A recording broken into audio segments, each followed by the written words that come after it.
그러나 분명한 건 하나님은 내 형통을 기뻐하는 분이세요. 주일 예배 설교를 시작하겠습니다. 내 형통을 기뻐하시는 하나님이라는 제목으로 시편 35편의 말씀을 선포하겠습니다. 이 시의 표제어는 다윗의 시라고만 돼 있어요. 하지만 내용을 읽어보면 온통 기도 얘기예요. 오늘은 내 형통을 기뻐하시는 하나님이라는 제목으로 시편 35편의 말씀을 증거하겠습니다. 여호와여 나와 다투는 자와 다투시고 나와 싸우는 자와 싸우소서. 다윗은 하나님을 여호와여라고 짧게 부른 뒤에 곧바로 본론으로 돌아가요. 그만큼 처한 상황이 다급해요. 그 다음 도와달라고 하는데 도와달라는 얘기를 두 가지 동사로 표현하고 있어요. 하나는 다투다, 다른 하나는 싸우다예요. 첫 번째 동사 다투다는 히브리어로 live예요. to plead, 변호하다란 법정 용어예요. 법이 발달한 오늘날에도 법은 권력자에게 유리한 기울어진 운동장인데 지금으로부터 3000년 전인 고대 사회는 오죽했겠어요? 말이 법이지 권력자의 입맛대로 돌아가는 시스템이었어요. 과학수사 기법이 발달하지 않은 고대 법정은 증거보다는 증언에 의존했어요. 만약 증언하는 사람들이 전부 조작된 주장을 한다면 재판에서 절대로 이길 수 없어요. 근데 바로 다윗이 그런 상황에 처했어요. 두 번째 동사 싸우다는 히브리어로 라햄이에요. to battle, 전투하다란 전투 용어예요. 싸움이 법정에서도 일어나고 법정 밖에서도 일어나고 있어요. 그래서 다윗은 하나님께 법정 다툼에서도 도와주시고 법정 밖의 전투에서도 도와달라고 구하고 있어요. 상황은 긴박해요. 도움이 절실해요. 다윗은 기도에 모든 걸 걸었어요. 방패와 손방패를 잡으시고 일어나 나를 도우소서. 창을 빼사 나를 쫓는 자의 길을 막으시고 또 내 영혼에게 나는 내 구원이라 이루소서. 사울 왕은 수천 명의 군대를 거느리고 다윗을 바짝 뒤쫓고 있었어요. 장수와 장수가 맞붙는 전투가 아니니 쪽수가 중요해요.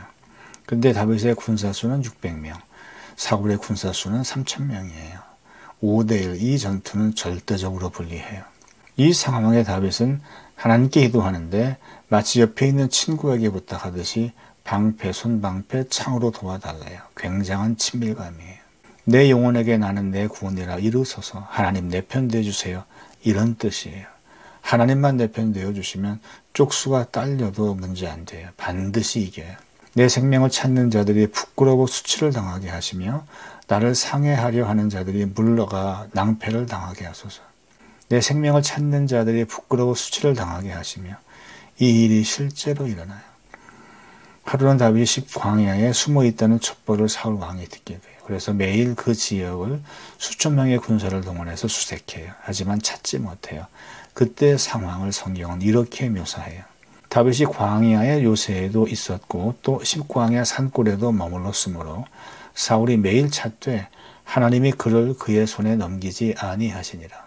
하나님이 가려주셔서 못 찾았다는 거예요. 하나님이 숨겨주셔서 살았어요. 나를 상해하려 하는 자들이 물러가 낭패를 당하게 하소서. 다윗이 광야에서 마혼 황무지로 이동했는데 그 첩보를 사울 왕이 또 입수해요. 그래서 그쪽으로 급하게 쫓아갔는데 그때 전령이 와서 블레셋이 이스라엘을 쳐들어왔어요 라고 알려요. 그래서 하는 수 없이 사울이 철수하고 말아요. 다윗은 그 마혼 황무지를 셀라하마 느곳이라 명령해요. 분리의 바위라는 뜻이에요. 같은 시간대 같은 장소에 있었지만 마치 하나는 3차원, 다른 하나는 4차원에 있는 것처럼 서로 전혀 만날 수 없었어요. 하나님이 못 보게 하시니 다윗은 안전했어요.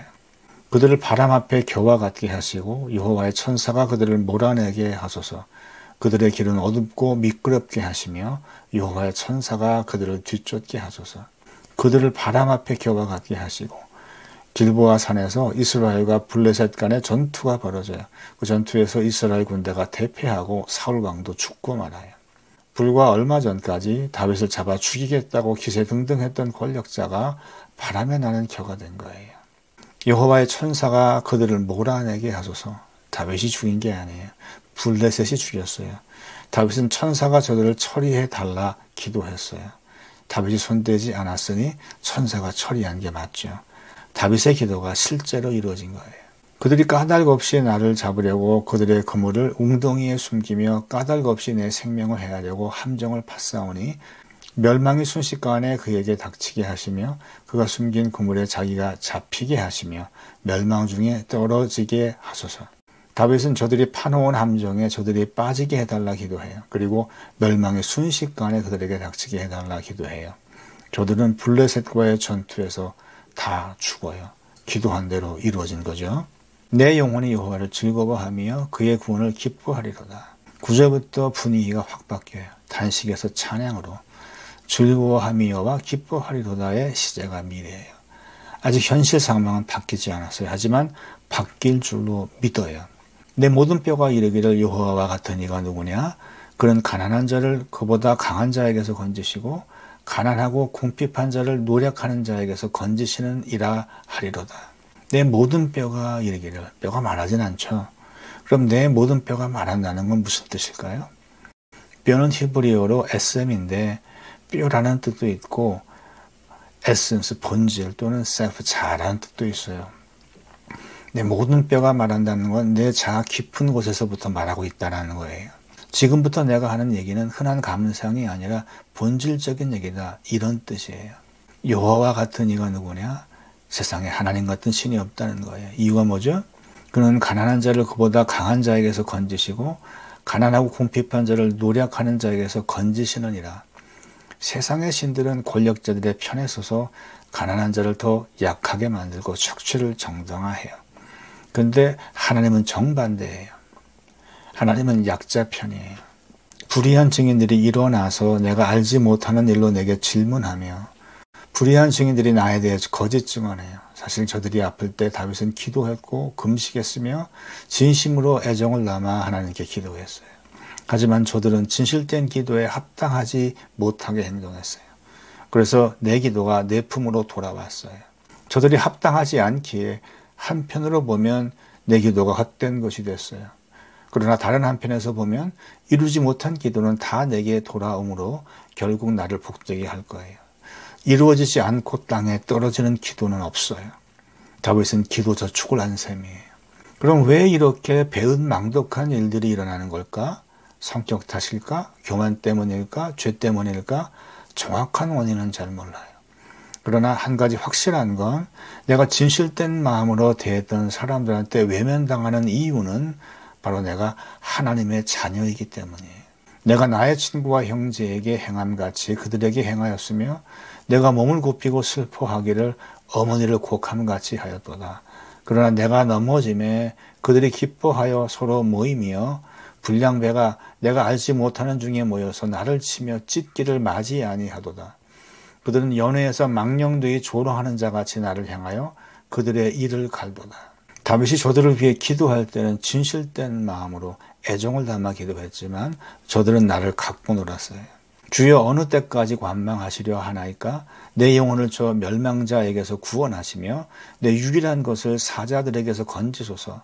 내가 대회 중에서 주께 감사하며 많은 백성 중에서 주를 찬송하리이다. 하나님이 만약 나를 살려주신다면 다윗은 하나님 앞에서 감사하며 찬송하겠대요. 그 시제가 미래예요. 고난이 아직 끝난 게 아니에요. 문제는 여전히 진행 중이에요. 부당하게 나의 원수된 자가 나로 말미암아 기뻐하지 못하게 하시며 까닭 없이 나를 미워하는 자들이 서로 눈짓하지 못하게 하소서.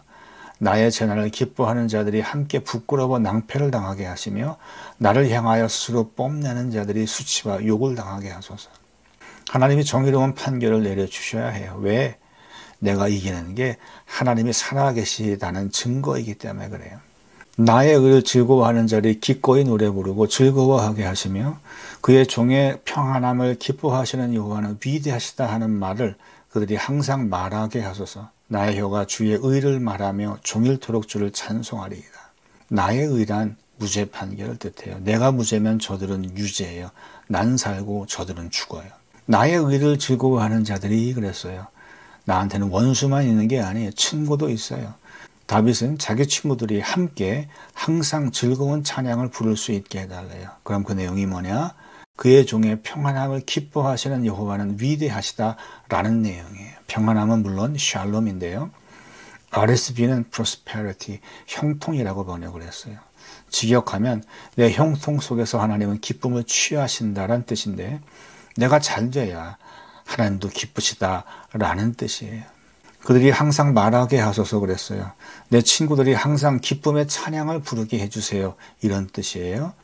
이런 바람으로 시가 끝나요. 시제가 미래예요. 아직 고난이 안 끝났어요. 문제 한복판에 있어요. 이 시는 처음부터 끝까지 도와달라는 기도예요.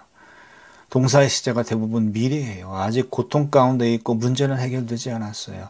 매우 힘들어요. 애정으로 기도했던 자들은 배신을 때렸고 마음의 상처는 깊어요. 어떻게 이런 고통 속에서도 다윗은 끈질기게 기도할 수 있었을까? 2000년도에 플러스1이란 CCM 그룹이 Promise라는 앨범을 발표해요. 그해 이 앨범이 2000만 장 팔렸어요. 이 앨범에 수록된 곡 중에 God is in this place라는 노래가 있어요. 하나님은 이 자리에 계십니다라는 내용이에요. 그리고 그 다음에 9.11 테러가 터졌어요. 가족이, 친구가, 사랑하는 수많은 사람들이 사라졌어요. 전국에서 모여든 조문객들과 유족들은 그라운드 제로에서 모여 울었어요. 하지만 복수를 다짐하지 않았어요. 그리고 하나님이 이 자리에 계시다는 걸 긍정했어요. 어쩌면 하나님은 엄청나게 큰 사건이 벌어지기 1년 전에 이 노래를 준비하게 하셨는지도 몰라요. 세상에는 불의한 일들, 불행한 일들이 수없이 벌어져요. 그 일들이 왜 일어나는지 우리는 다 알 수 없어요. 그러나 분명한 건 하나님은 내 형통을 기뻐하는 분이세요. 내가 잘 돼야 하나님이 기뻐요. 이런 믿음 갖고 다윗은 수많은 문제들을 하나님께 맡겼어요. 믿음대로 됐어요. 믿음의 기도는 승리해요.